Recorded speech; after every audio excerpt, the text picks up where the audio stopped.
Olá, tudo bem? Paz, tenho uma palavra de Deus para compartilhar com você na reflexão de 27 de junho, cuja leitura do dia é Apocalipse 18 e segundo livro dos Reis, capítulos 1 e 2. Vamos ver a partir de segundo Reis, capítulo 2, verso 1, e nos diz assim a santa e poderosa palavra de Deus. Sucedeu que quando o Senhor estava para elevar Elias num redemoinho ao céu, Elias partiu de Gilgal com Eliseu. Dessa vez o Senhor me fez não mantermos as reflexões em Apocalipse, porém, como você já sabe do título, prepare-se para o arrebatamento. Queria começar com uma notícia, e talvez você conheça, talvez não, mas considero importante. Diz assim o título da notícia: Garoto que voltou do céu afirma que a história por ele contada se baseou em uma mentira. Fonte do portal Guia-me, com informações do Christian Post. Essa matéria no Guia-me de 16 de janeiro de 2015. Diz assim: a editora cristã norte-americana Lifeway Christian tem se encontrado em uma situação complicada pela venda de um livro, The Boy Who Came Back from Heaven, o garoto que voltou do céu. O livro chegou a alcançar grande repercussão, porém uma recente declaração do personagem principal do livro, dizendo que a história não é verdadeira, tem gerado revolta entre os leitores e líderes cristãos. O livro conta a história de Alex Malarkey, de apenas 6 anos de idade, que sofreu um acidente de carro em 2004, deixando-o paralisado. Após entrar em estado de coma, os médicos avaliaram que o garoto não teria chances de sobrevivência. 2 meses depois, Alex concordou, alegando que anjos os teriam levado às portas do céu para encontrar Jesus Cristo. Porém, em uma carta recentemente publicada, Malarkey confessou que a história se baseava em uma mentira e que foi fruto de sua imaturidade. A mensagem intitulada Uma Carta Aberta a Lifeway e outros vendedores, compradores e comerciantes do turismo no céu, pelo garoto que não voltou do céu. Eu disse, abre aspas, que fui para o céu porque eu pensei que isto iria chamar a atenção de todos para mim. Na época que eu fiz essas afirmações, eu nunca tinha lido a Bíblia. Fecha aspas, ele explicou. Abre aspas mais uma vez. As pessoas têm lucrado com mentiras e continuam a fazer isso. Essas pessoas precisam ler a Bíblia, que é o suficiente. A Bíblia é a única fonte da verdade. Fecha aspas, disse. Na carta, ele também expôs o que ele agora acredita que é o caminho claro para a salvação. Abre aspas.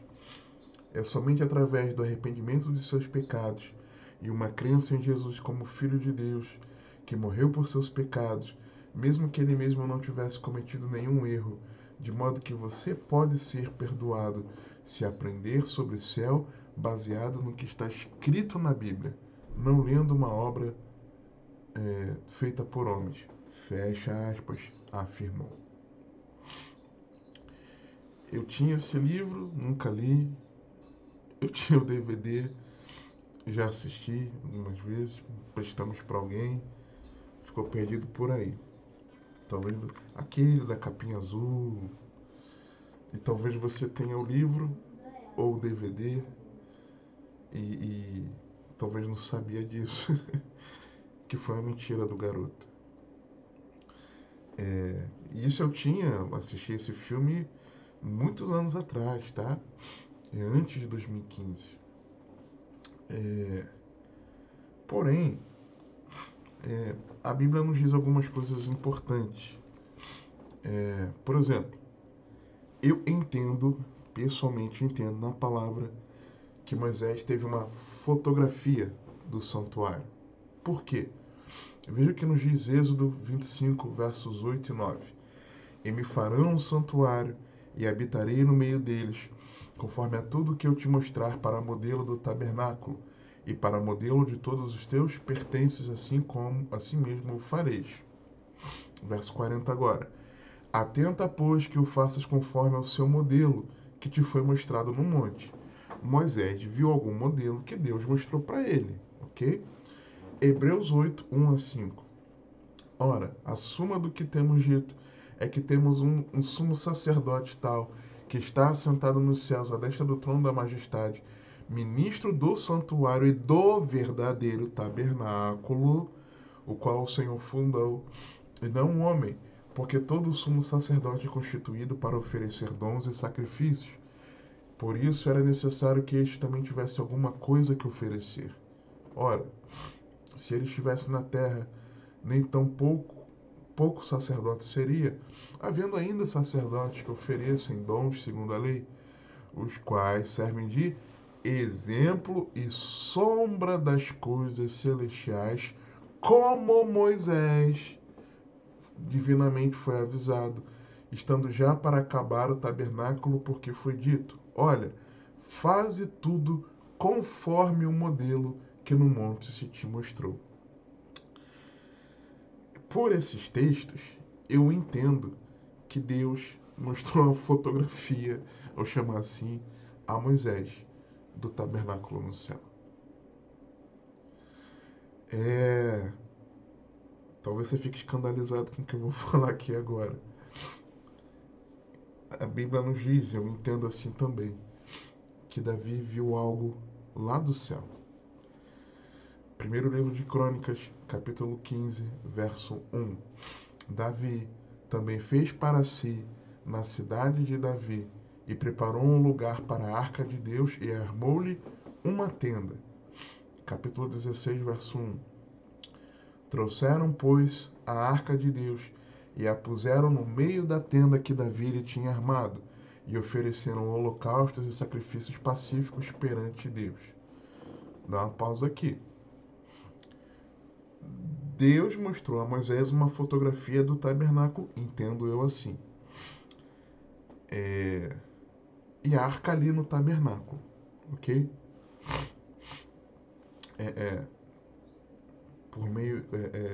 Com base na visão que Deus mostrou a Moisés. A arca colocada no Santo dos Santos. E lá toda a descrição nos escritos de Moisés, nós vemos dizendo que a arca e os querubins ali, com as asas tocando, simbolizava o trono de Deus. E vemos textos depois nos Salmos confirmando isso, de onde o Senhor apareceria. Quando chega em Davi assim que Saul é deposto, o que Davi faz? A primeira atitude de Davi no reinado, uma das primeiras coisas é trazer a arca para Jerusalém. No primeiro momento, tem aquela questão lá de Uzá, que tocou na arca, quando tropeçou no carro de boi, ele foi lá, tocou, morreu. Então deixou a arca na casa de Obed-Edom por 3 meses. Deus abençoou. Quando Davi ouve falar que a arca foi abençoada, que a casa de Obed-Edom foi abençoada,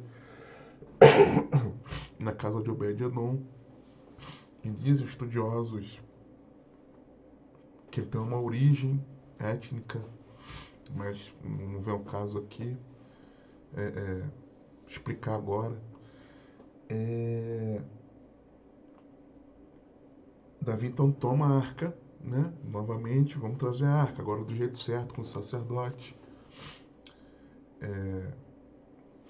E aí, Davi coloca essa arca numa tenda, não no tabernáculo, não no Santo dos Santos, mas numa tenda específica para isso. E aí o verso 37 do capítulo 16 de 1 Crônicas diz assim: Então Davi deixou ali diante da arca da aliança do Senhor a Asaf e a seus irmãos, para ministrarem continuamente perante a arca, segundo se ordenara para cada dia. Espera aí. Mas não eram só os sacerdotes que podiam acessar a arca uma vez por ano para aspergir sangue diante. Até comentei isso em algumas reflexões bem atrás, né? Diante da arca, sobre a arca e diante da arca, nos lembrando a cruz, o sacrifício de Cristo, o seu sangue derramado, vertido, para que nós agora tenhamos acesso ao Pai. Pois bem, Davi colocou a arca no lugar e estabeleceu pessoas, vários, para estarem continuamente diante da arca. Ou seja, 24 horas por dia. E cada dia, 7 dias por semana. Esse era o chamado tabernáculo de Davi.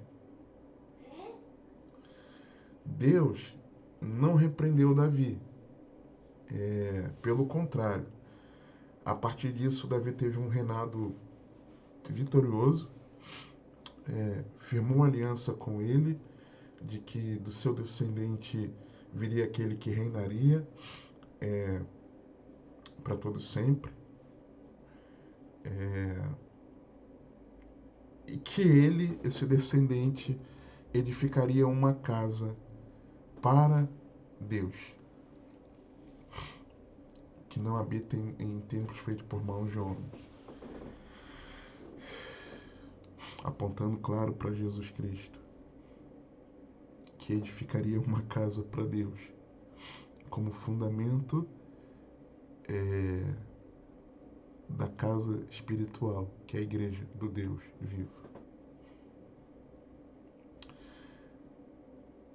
E Atos 15, 3 a 19 nos diz assim: E havendo-se eles calado, tomou Tiago a palavra, dizendo: Homens e irmãos, ouviu-me. Simão relatou como primeiramente Deus visitou os gentios para tomar deles um povo para o seu nome, e com isto concordam as palavras dos profetas, como está escrito: Depois disso voltarei e reedificarei o tabernáculo de Davi. Deus quer restabelecer o tabernáculo de Davi. Quis. Onde a arca estava lá no centro com as pessoas ao redor, ministrando com instrumentos, continuamente ali diante. Todos os dias da semana, todos os dias do ano, todos os horários, todo momento do tempo. Depois disso voltarei e reedificarei o tabernáculo de Davi, que está caído, levantá-lo-ei das suas ruínas e tornarei a edificá-lo, para que o restante dos homens busque ao Senhor e todos os gentios. Meu Deus, isso aqui é demais. É Tiago, vou continuar aqui, né? Sobre os quais o meu nome é invocado, diz o Senhor, que faz todas essas coisas. Conhecidas são a Deus desde o princípio do mundo todas as suas obras. Por isso julgo que não se devem perturbar aqueles dentre os gentios que se convertem a Deus. Com aquele conselho teológico em que a igreja se reúne, os apóstolos, anciãos, a igreja, Tiago, irmão do Senhor, um dos proeminentes ali na igreja em Jerusalém, e dá esse parecer aqui. E do que ele está falando? Está falando que o ministério de levar o evangelho aos gentios era validado por Deus. E ele usa como base o que disseram os profetas. Os profetas disseram que Deus levantaria o tabernáculo de Davi e levantaria esse tabernáculo de Davi para que os gentios pudessem buscar ao Senhor, para que os gentios pudessem adorar ao Senhor, como era no tabernáculo de Davi. E essa questão dos gentios aqui é algo que eu tenho comentado continuamente nas meditações, nas reflexões, mas não é o caso aqui agora.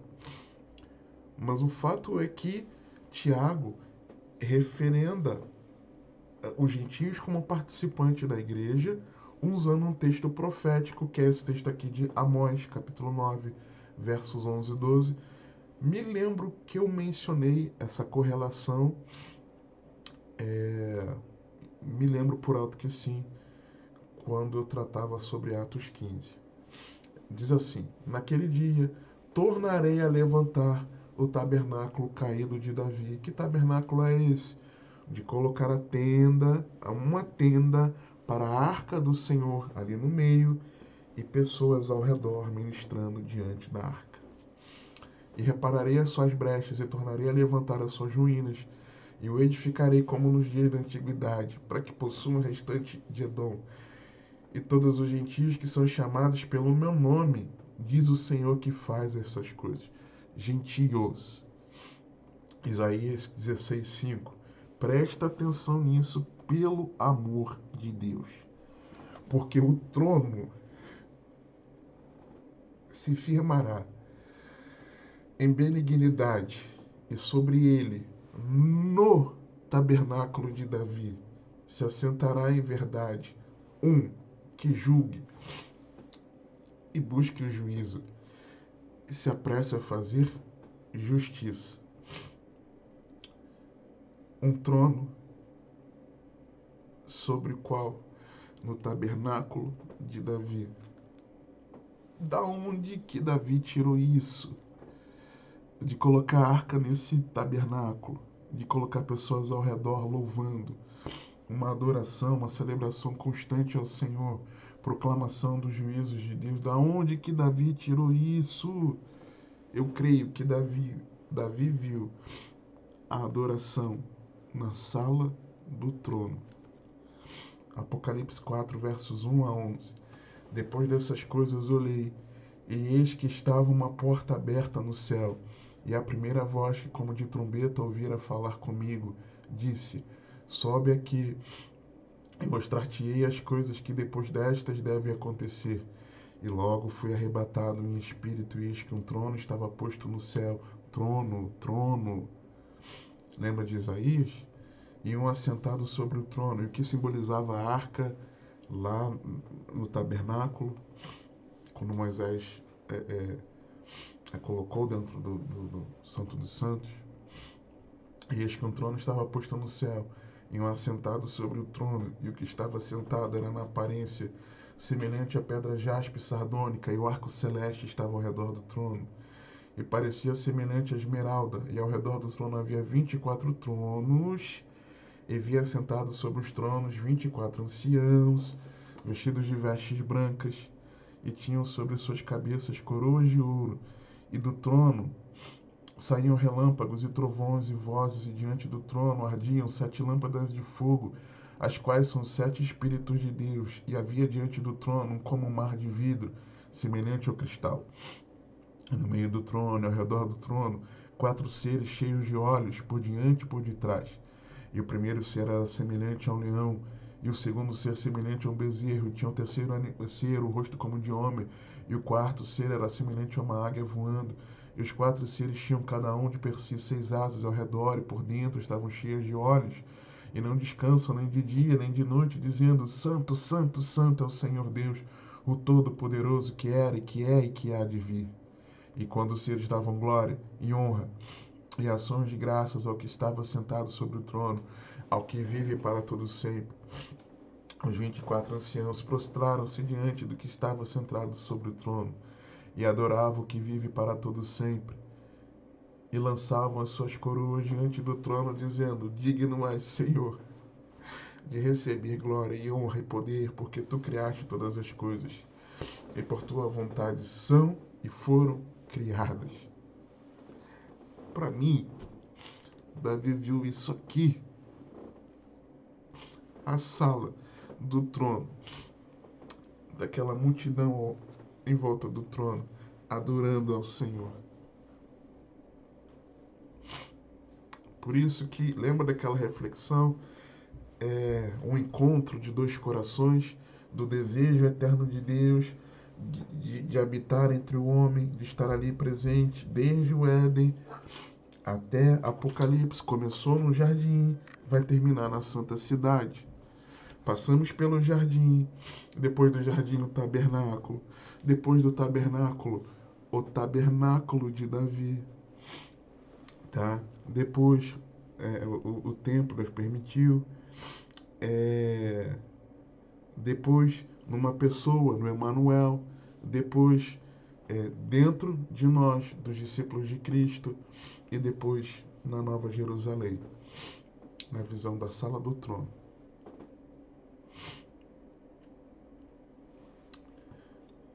A Bíblia nos diz também que Paulo recebeu revelações.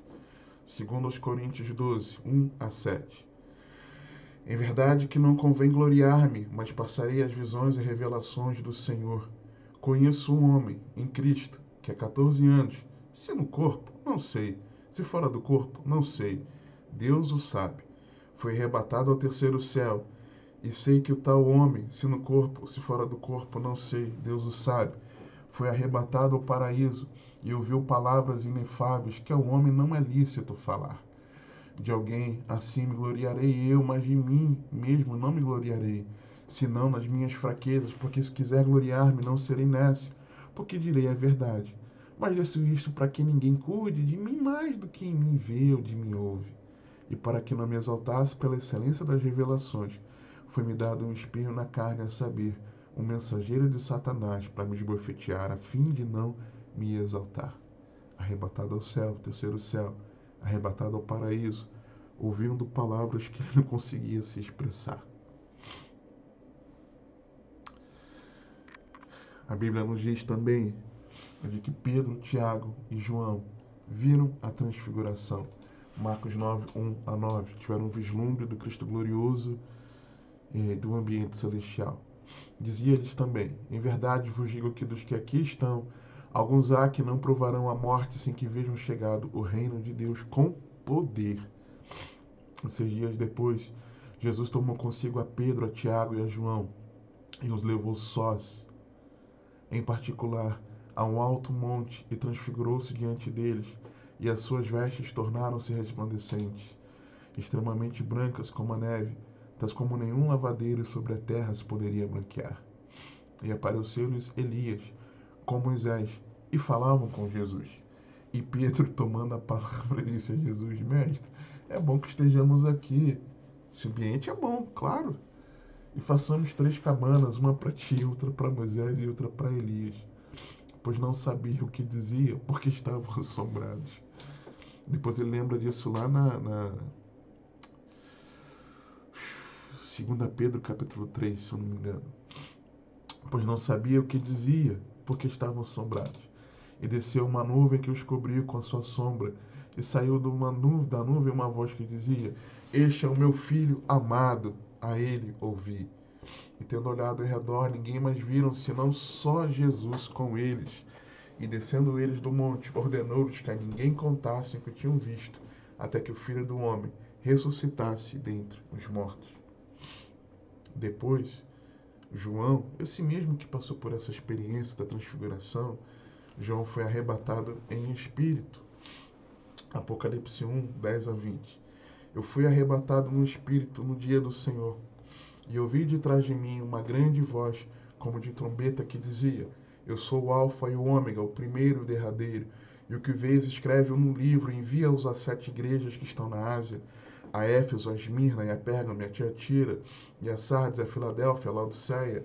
E virei-me para ver quem falava comigo, e virando-me, vi 7 castiçais de ouro, e no meio dos 7 castiçais, um semelhante ao Filho do Homem, vestido até os pés de uma roupa comprida, incidido pelos peitos com um cinto de ouro, e a sua cabeça e os cabelos eram brancos como a lã branca, como a neve, os seus olhos como chama de fogo, e os seus pés semelhantes a latão reluzente, como se tivessem sido refinados numa fornalha. E a sua voz como a voz de muitas águas, e ele tinha na sua destra 7 estrelas, e da sua boca saía uma aguda espada de 2 gumes, 2 fios, e o seu rosto era como o sol, quando na sua força resplandece. E eu, quando o vi, caí a seus pés como morto, e ele pôs sobre mim a sua destra, dizendo-me, Não temas, eu sou o primeiro e o último, e o que vivo e fui morto, mas eis aqui estou vivo para todo sempre. Amém. e tenho as chaves da morte e do inferno. Escreve as coisas que tens visto e acho que são, e acho que depois dessas hão de acontecer. O mistério das 7 estrelas que viste na minha mão e dos 7 castiçais de ouro. As 7 estrelas são os anjos da igreja, das 7 igrejas, e os 7 castiçais que viste são as 7 igrejas.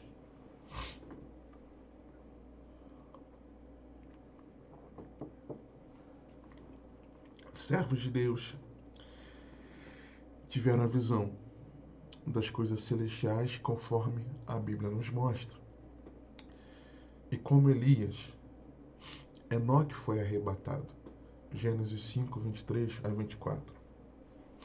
E foram-me todos os dias de Enoque 365 anos. E andou Enoque com Deus, e não apareceu mais, porquanto Deus para si o tomou. E olha o que é testemunhado dele em Hebreus, capítulo 11, verso 5. Pela fé, Enoque foi trasladado para não ver a morte, e não foi achado, porque Deus o trasladara, visto como antes da sua trasladação, alcançou o testemunho de que agradara a Deus. Sabe, Elias já sabia do seu chamado, Eliseu, perdão, como sucessor de Elias. Em 1 Reis, capítulo 19, vemos isso, o chamado dele. Agora, no contexto aqui de 2 Reis, era chegado o momento dele ser provado em perseverar, acompanhar o profeta, passando por Gigal, por Betel e por Jericó. Apesar de saber que Deus o havia chamado, Eliseu reconhecia que o revestimento de poder, a capacitação para o exercício do seu ministério, não vinha dele mesmo, mas do Deus de Elias, que também era o seu Deus. Ele reconhecia que a glória era toda de Deus. E o detalhe nesse texto é que todos sabiam o que aconteceria. Elias sabia, Eliseu sabia, os filhos do profeta sabiam. Versículo 1. Sucedeu que quando o Senhor estava para elevar a Elias, não é e sucedeu quando Deus elevou Elias. Não. É quando o Senhor estava para fazer. A linguagem nos dá a entender que era sabido o que iria acontecer. Versículo 3. Então os filhos dos profetas que estavam em Betel saíram ao encontro de Eliseu e lhe disseram: Sabes que o Senhor hoje tomará o teu senhor por sobre a tua cabeça? E ele disse: Também eu bem o sei. Versículo 5. Então os filhos dos profetas que estavam em Jericó se chegaram a Eliseu e lhe disseram: Sabes que o Senhor hoje tomará o teu senhor por sobre a tua cabeça? E ele disse: Também eu bem o sei, calai-vos. Aí eu me lembrei agora de um texto, 2 Coríntios. Espero que eu não esteja enganado.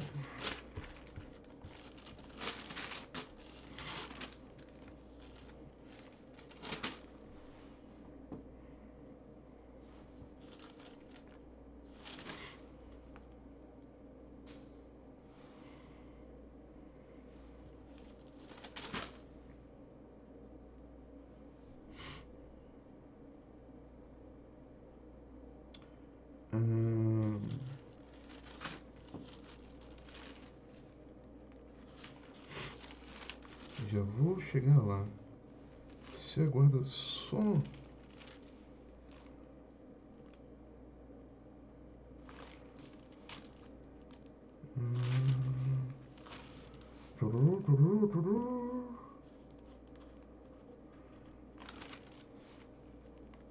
Eu me lembrei agora de um texto, mas não estou me lembrando do endereço dele. 1 Coríntios capítulo 2. Presta atenção.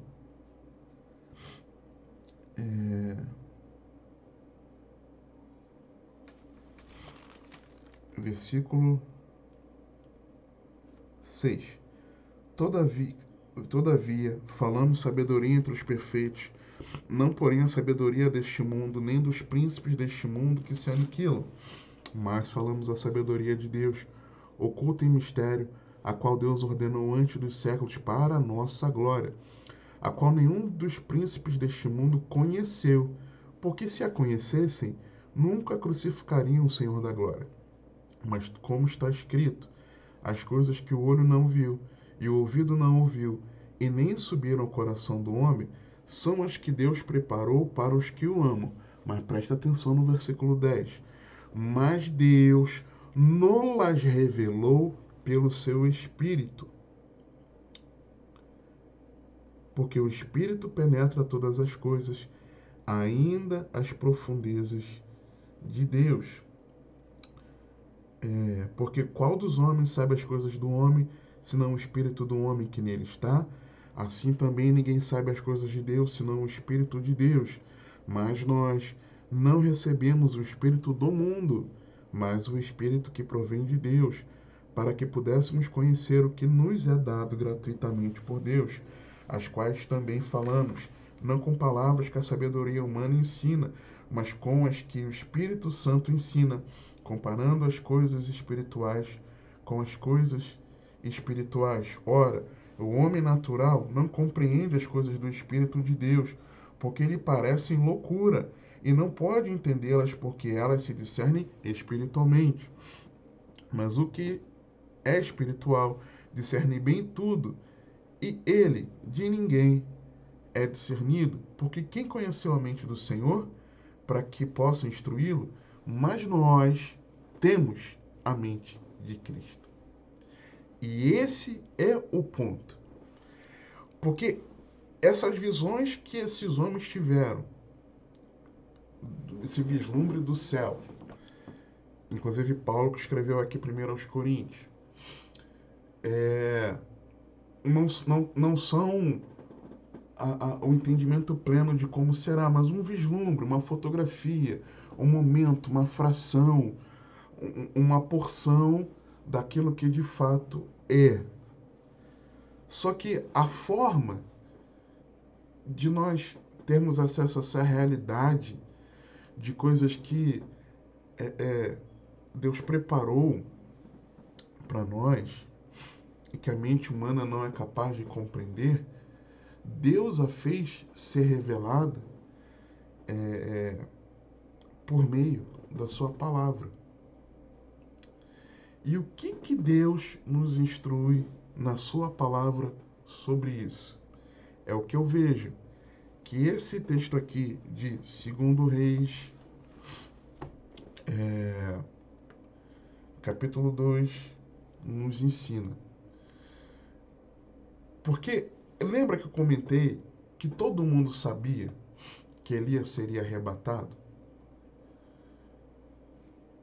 Por meio de Elias, eu enxergo que Deus não apenas tratou com o sucessor Eliseu e com os filhos dos profetas. Deus não estava ali apenas tratando da questão da sucessão do ministério do profeta, ou apenas ali formando os profetas. Mas eu vejo que ali Deus estava sendo didático para a sua igreja. Estejamos nós vivos ou mortos no retorno de Cristo. O Senhor nos dizendo: prepare-se para o arrebatamento. Prepare-se para o arrebatamento.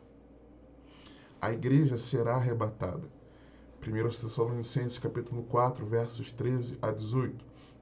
Não quero, porém, irmãos, que sejais ignorantes acerca dos que já dormem, para que não vos entristeçais como os demais, que não têm esperança.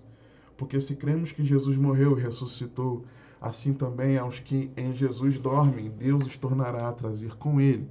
Dormiu em Cristo, já está com Cristo. E estando com Cristo, lembra da promessa de Jesus ao malfeitor na cruz? Hoje estarás comigo no paraíso. Jesus disse. Dizemos-vos, pois, isto pela palavra do Senhor, que nós, os que ficarmos vivos para a vinda do Senhor, não precederemos os que dormem. Porque o mesmo Senhor descerá do céu com alarido, e com voz de arcanjo, e com a trombeta de Deus. Todo mundo vai saber. E os ímpios temerão. Os vários textos que a gente tem visto ao longo das últimas reflexões. Porque o mesmo Senhor descerá do céu com alarido, e com voz de arcanjo, e com a trombeta de Deus. E os que morreram em Cristo ressuscitarão primeiro. Depois, nós, os que ficarmos vivos, seremos arrebatados juntamente com eles nas nuvens, a encontrar o Senhor nos ares. E assim estaremos sempre com o Senhor. Portanto, consolai-vos uns aos outros com estas palavras.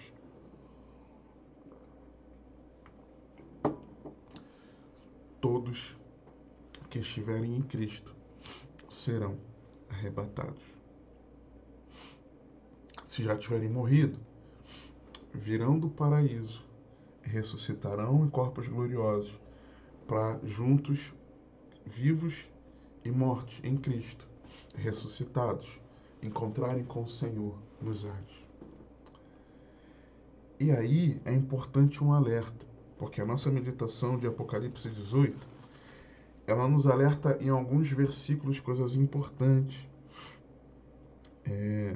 Fala da queda da Babilônia, mas olha o que diz o verso 4. E ouvi outra voz do céu que dizia: sai dela, povo meu, para que não sejas participante dos seus pecados e para que não incorras nas suas pragas. Ao verso 5. Porque já os seus pecados se acumularam até o céu e Deus se lembrou das iniquidades dela. Vamos pular para o verso 20 agora. Alegra-te sobre ela, ó céu, e vós santos apóstolos e profetas, porque já Deus julgou a vossa causa quanto a ela. Verso 24 agora. E nela se achou o sangue dos profetas e dos santos, e de todos os que foram mortos na terra. Deus, ele é misericordioso e longânimo em perdoar, mas jamais podemos esquecer de que a hora do basta vai chegar. A hora da prestação de contas chega. A conta chega. E existem diferentes interpretações porque seria essa grande Babilônia, cuja iniquidade vai ser punida por Deus por conta do acúmulo dos seus pecados. Versículo 5 nos diz isso. E aí, há quem diga que é a instituição religiosa com sede em Roma. Há aqueles que dizem que é um sistema religioso por toda a história. Há quem diga que é um sistema que envolve cultura, religião, economia e outros mais, e que se opõe à vontade de Deus. O sistema do mundo, o atual Império do Dragão, uma futura importante cidade, talvez seja a sede do governo mundial. Eu entendo pessoalmente, entendimento meu, pessoal, por favor, de que se trata de algo histórico. Não é algo que será só no fim, mas é algo que ao longo da história tem atuado de forma a afligir os santos.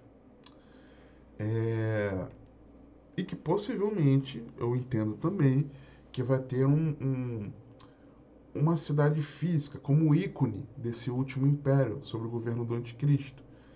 E por que eu digo, entendo, que a Babilônia existe ao longo da história?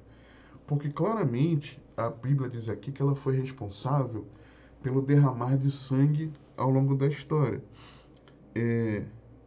Alegra-te sobre ela, ó céu, e vós, santos apóstolos e profetas, porque Deus já julgou a vossa causa quanto a ela. Alguma coisa que aconteceu aos santos de Deus. E no verso 24, e nela se achou o sangue dos profetas e dos santos de todos os que foram mortos na terra. Ao longo da história, entendemos assim, eu entendo assim. Só que aí, preste atenção, se do céu bradou uma voz dizendo para o povo não ser participante dos pecados do povo de Deus, isso indica que parte dos servos de Deus ou foram no passado, ou atualmente são, ou no futuro serão coniventes com a Babilônia. E no futuro, eu digo isso antes do retorno de Cristo, claro. sai dela, povo meu. Ou seja, ao longo da história, o povo de Deus em muitos momentos foi conivente. E isso é muito significativo como uma ordem divina. Porque se nós temos a consciência, como segundo Reis, de que haverá o arrebatamento, todo mundo sabia, existe uma maneira, uma forma de nós nos prepararmos para isso. E eu vejo aqui nessa didática de Deus, um ensino para as nossas vidas, nos nossos dias. Primeiro, é de que é necessário. Como então estar preparado para o arrebatamento? Primeiro eu vejo aqui que é purificando-se. Quando o verso 1 diz que eles partiram de Gilgal. Isso me faz lembrar de Josué, capítulo 5, versos 1 a 9. Algo muito importante que aconteceu ali em Gilgal, que foi a purificação. E sucedeu que, ouvindo todos os reis dos amorreus, que habitavam deste lado do Jordão, e ao ocidente, e todos os reis dos cananeus, que estavam ao pé do mar, que o Senhor tinha secado as águas do Jordão, de diante dos filhos de Israel, até que passassem, desfaleceu-se-lhes o coração, e não houve mais ânimo neles, por causa dos filhos de Israel. Naquele tempo, disse o Senhor a Josué: faze facas de pedra e torna a circuncidar segunda vez aos filhos de Israel. Então Josué fez para si facas de pedra e circuncidou os filhos de Israel no monte dos prepúcios, e foi esta a causa, porque Josué o circuncidou. Todo o povo que tinha saído do Egito, todos os homens de guerra, já haviam morrido no deserto, pelo caminho, depois que saíram do Egito, porque todos os povos do povo que saíram estavam circuncidados, mas a nenhum dos que nasceram no deserto, pelo caminho, depois de terem saído do Egito, haviam circuncidado, porque 40 anos andaram os filhos de Israel pelo deserto, até se acabar toda a nação. Os homens de guerra que saíram do Egito e não obedeceram à voz do Senhor, aos quais o Senhor tinha jurado que eles não havia de deixar ver a terra que o Senhor jurara a seus pais dar-nos, terra que mana leite e mel. Porém, em seu lugar pôs a seus filhos. A este Josué circuncidou, porquanto estavam incircuncisos, porque os não circuncidaram no caminho. E aconteceu que, acabando de circuncidar a toda a nação, ficaram no seu lugar no arraial, até que sararam.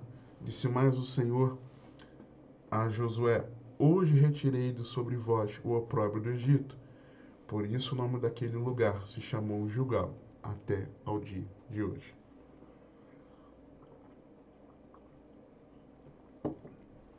A referência a Gilgal no verso 1 aponta para mim, nesse preparo para o arrebatamento, de que nós devemos nos purificar. Você e eu precisamos nos arrepender dos nossos pecados. Você e eu precisamos confessá-los diante de Deus e abandoná-los. Nós precisamos ter uma vida em santidade, purificando-nos mais. Aquele que é limpo, limpe-se mais. Aquele que é puro, purifique-se mais. Nós precisamos nos purificar nessa expectativa pelo retorno do Senhor e do arrebatamento da sua igreja. Até porque, se hoje fosse o último dia de vida na terra, para onde vai a sua alma?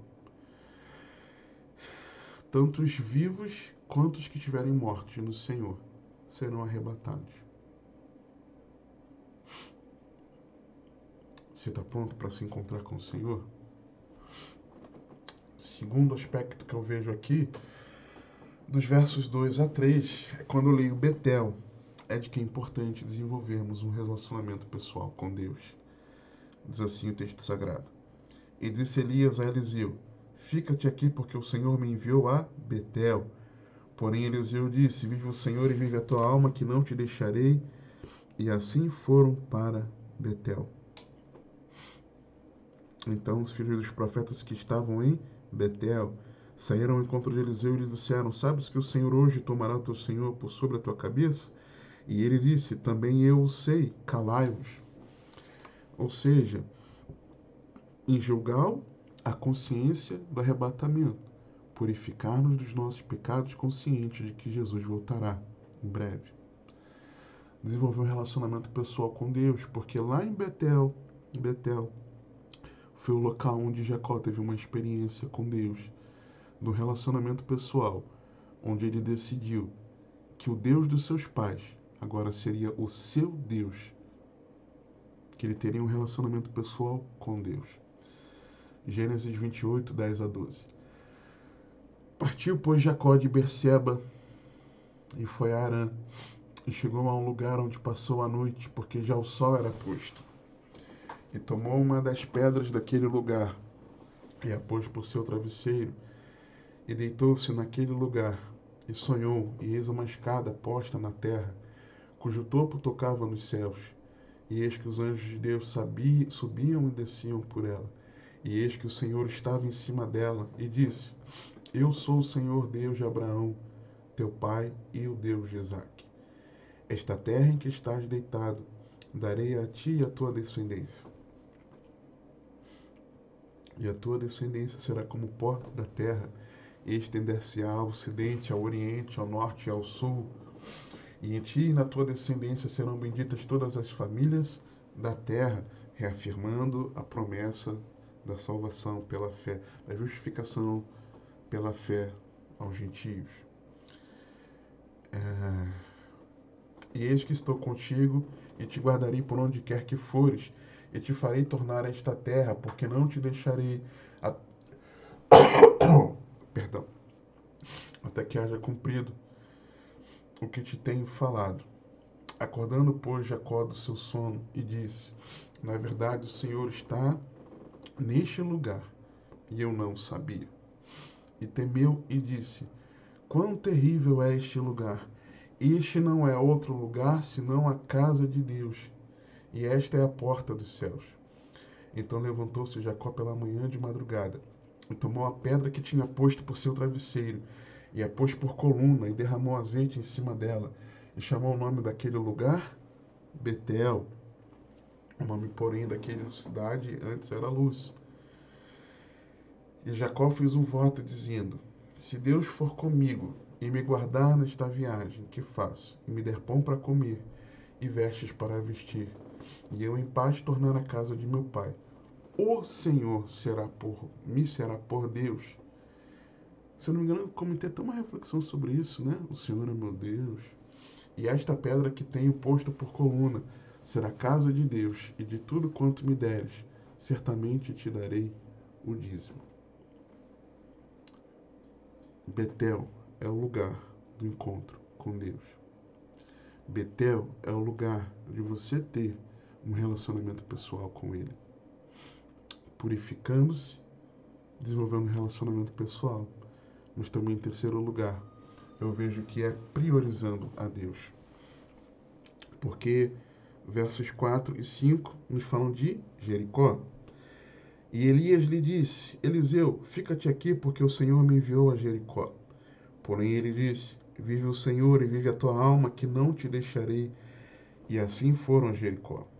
Então os filhos dos profetas que estavam em Jericó se chegaram a Eliseu e lhe disseram: Sabes que o Senhor hoje tomará teu senhor por sobre a tua cabeça. E ele disse: Também eu bem o sei, calai-vos. Jericó, Josué 6, 15 e 19, inicialmente. E sucedeu que ao sétimo dia madrugaram ao subir da alva, e da mesma maneira rodearam a cidade 7 vezes. Naquele dia somente rodearam a cidade 7 vezes. E sucedeu que, tocando o sacerdote pela 7ª vez as buzinas, disse Josué ao povo: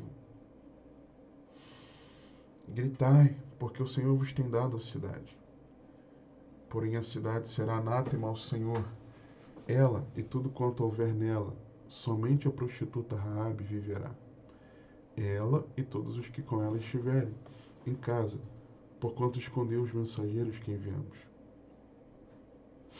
Então somente guardai-vos do anátema, para que não toqueis nem tomeis alguma coisa dele, e assim façais maldito o arraial de Israel, e o perturbeis. Porém toda a prata e o ouro, e os vossos de metal e de ferro são consagrados ao Senhor, e irão ao tesouro do Senhor. Depois, capítulo 7, verso 1, diz assim: E transgrediram os filhos de Israel no anátema, porque Acã, filho de Carme, filho de Zabdi, filho de Zerá, da tribo de Judá, tomou do anátema. E a ira do Senhor se acendeu contra os filhos de Israel. Depois, verso 16 em diante. Então Josué se levantou de madrugada e fez chegar a Israel segundo as suas tribos. E a tribo de Judá foi tomada. E fazendo chegar a tribo de Judá, tomou a família dos Zeraitas. E fazendo chegar a família dos Zeraitas, homem por homem, foi tomado Zabdi. E fazendo chegar a sua casa, homem por homem, foi tomado Acã, filho de Carme, filho de Zabdi, filho de Zerá, da tribo de Judá. Então disse Josué a Acã: Filho meu, dá, peço-te, glória ao Senhor Deus de Israel, e faz confissão perante ele, e declara-me agora o que fizeste, não me oculte.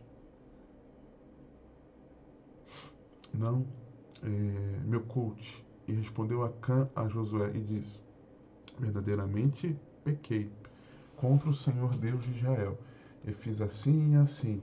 Quando vi entre os despojos uma boa capa babilônica e 200 ciclos de prata, e uma cunha de ouro do peso de 50 ciclos, cobicei-os e tomei-os, e eis que estão escondidos na terra, no meio da minha tenda, e a prata por baixo dela.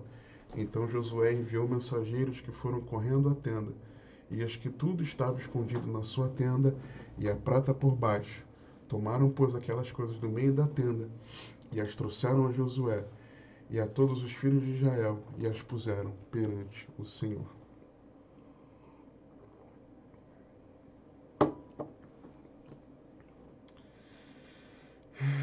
Não era para ele ter tomado, mas ele tomou. E desprezou aquilo que estava separado para Deus. Então eu vejo aqui, nos versos 6 a 8,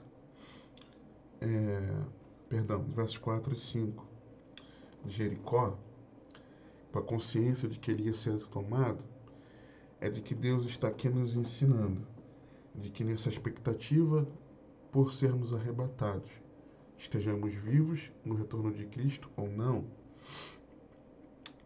nós precisamos não apenas nos purificar, não apenas ter um encontro pessoal com Deus, mas nós precisamos, em terceiro lugar, eu enxergo claramente aqui nesse texto, na referência a Jericó, a nós priorizarmos o reino de Deus e a sua justiça.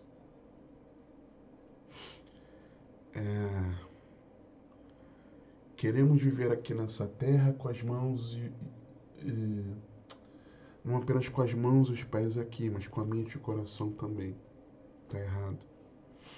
Precisamos viver aqui nessa terra com a expectativa da eternidade e de que aqui na terra seja feita a vontade de Deus, como ela é no céu. Priorizar a Deus e o seu reino. Em quarto lugar, eu vejo quarto lugar, vejo a confiança em Deus, versos 6 a 8, quando trata do Jordão.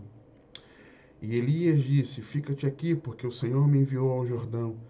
Mas ele disse: Vive o Senhor e vive a tua alma, que não te deixarei. E assim ambos foram juntos. E foram 50 homens dos filhos dos profetas. E pararam de fronte deles, de longe, e assim ambos pararam junto ao Jordão. Então Elias tomou a sua capa e adorou, e feriu as águas, as quais se dividiram para os dois lados, e passaram ambos em seco. O que aconteceu em Jordão? No Jordão, Deus estava mostrando a importância de confiar nele. Josué 4, 19 a 24. Subiu, pois, o povo do Jordão no dia 10 do mês primeiro, e alojaram-se em Gilgal, do lado oriental de Jericó. E as 12 pedras que tinham tomado do Jordão levantou a Josué em Gilgal, e falou aos filhos de Israel, dizendo: quando no futuro vossos filhos perguntarem a seus pais, dizendo: que significam estas pedras? Farei saber a vossos filhos, dizendo: Israel passou em seco este Jordão, porque o Senhor vosso Deus fez cessar as águas do Jordão diante de vós, até que passasseis, como o Senhor vosso Deus fez ao mar vermelho, que fez secar perante nós, até que passássemos. Para que todos os povos da terra conheçam a mão do Senhor, que é forte, para que temais ao Senhor vosso Deus todos os dias. Nós precisamos confiar em Deus e temê-lo, sermos reverentes a Ele, nossa expectativa pelo retorno de Cristo. E em quinto e em último lugar, versos 9 em diante, aqui eu vejo que além de nós nos purificarmos, além de desenvolvermos um relacionamento pessoal, além do relacionamento pessoal, de nos purificarmos, de nós priorizarmos a Deus, de nós confiarmos nele, nós precisamos fazer discípulos. Sucedeu que, havendo ele passado, Elias disse a Eliseu: peço-me o que queres que te faça, antes que seja tomado de ti. E disse Eliseu: peço-te que haja porção dobrada de teu espírito sobre mim. E disse: coisa difícil pediste. Se me vires quando for tomado de ti, assim te fará, porém, senão, não se fará. E sucedeu que, indo eles, andando e falando, eis que um carro de fogo com cavalos de fogo separou um do outro.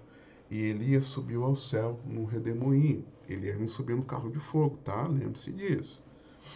O que vendo Eliseu clamou: meu pai, carros de Israel, seus cavaleiros. E nunca mais o viu. E pegando as suas vestes, rasgou-a em suas duas partes. Também levantou a capa de Elias, que deles caíra, e voltando-se parou à margem do Jordão. E tomou a capa de Elias, que dele caíra, e feriu as águas, e disse: onde está o Senhor Deus de Elias? Quando feriu as águas, elas se dividiram de um ao outro lado, e Eliseu passou. Eliseu foi formado discípulo aqui? Não. Aqui ele assumiu o ministério, mas ele não foi formado discípulo depois de Elias ter sido arrebatado por Deus, para Deus. Não, mas antes. Primeiro livro dos Reis, capítulo 19, lembra de quando Deus se apresenta a Elias na questão da caverna? Diz assim o texto, a partir do verso 15.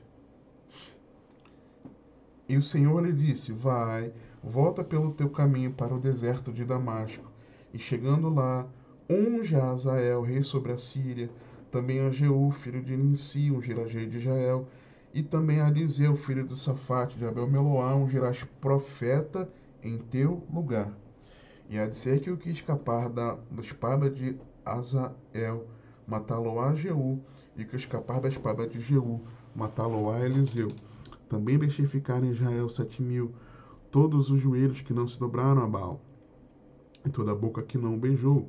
Partiu, pois, Elias dali, e achou a Eliseu, filho de Safate, que andava lavrando com 12 juntas de bois adiante dele, e ele estava com a 12ª.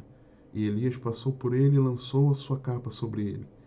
Então deixou ele os bois, e correu após Elias, e disse: deixa-me beijar a meu pai e a minha mãe, então te seguirei. E ele lhe disse: vai e volta, pois que te fiz eu? Em algumas versões diz: pois que sabes o que aconteceu contigo. O versículo 21. Voltou, pois, de o seguir, e tomou a junta de bois, os matou, os aparelhou com os aparelhos dos bois, cozeu as carnes e as deu ao povo, e comeram. Então se levantou e chegou a Elias e o servia. Ele foi feito discípulo. Então, como nós nos prepararmos para o arrebatamento, que não é apenas uma visão, um vislumbre, como servos de Deus até tiveram, a Bíblia nos mostra aqui, mas é algo real. Jesus quer nos levar à sala do trono. literalmente. Jesus quer nos introduzir à Nova Jerusalém. Jesus quer nos levar ao céu. E ele em breve vem. Só que, a semelhança de que Deus alerta antes de fazer cair a Babilônia, Apocalipse 18, que manda o povo sair de lá, é que tinha errado, tem errado e terá errado no futuro com o povo de Deus que precisa sair da Babilônia. Sai dela, povo meu, e prepare-se para o arrebatamento, purificando-se, desenvolvendo um relacionamento pessoal com Deus, priorizando a Deus e a seu reino, confiando em Deus, em temor, e fazendo discípulos de todas as nações, porque ao Senhor Jesus foi dado todo o poder nos céus e na terra. Prepare-se para o arrebatamento. Que o Senhor te abençoe e te guarde, que Ele te conduza e governe a sua vida, porque você tem acesso.